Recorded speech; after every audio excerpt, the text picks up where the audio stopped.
Today we're going to demonstrate how to cook a grilled sake kama. The sake kama is a portion of the fish that's just below the head, the collar. To cook this, we're just going to salt it and grill it. Let's start first by salting. Just do a light salting. And then we've prepared a paper towel, some vegetable oil to lubricate the grill. Let's place the sake kama skin side down. And we'll cook it on this side for about 5 to 7 minutes, depending on the heat of the grill. What we're looking for is the meat around the edges and the bottom to turn a little opaque, and we know it's time to flip it. And then when we go to flip the meat with this salmon, it's very fatty, so we're going to put it directly into foil when we flip it. Now the salmon's so fatty, the oil's dripping down and it's causing flames underneath, so we're just going to move this.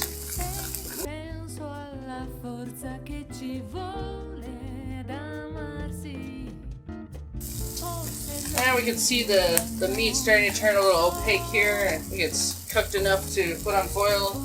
And it's also very fatty and very smoky, so I think to prematurely put it on foil is okay. I'm going to be sure to coat the foil with vegetable oil.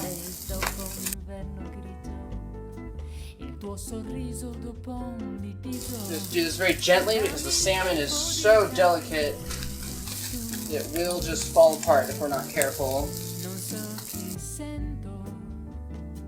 And we'll flip it over inside of the foil onto the meat side and let that cook for about 5 to 7 minutes, and then we'll check on it.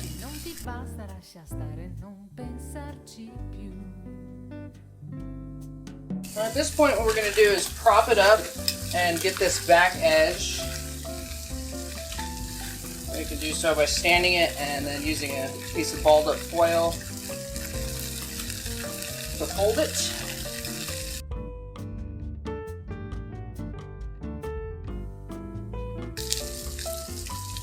So at this point, let's check the color. It's a little light.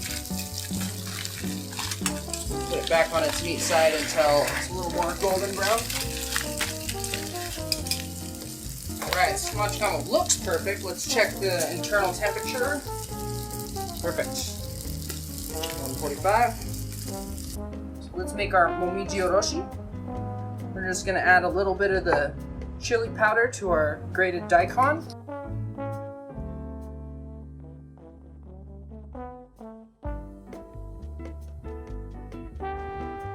And here's our completed sake kama appetizer.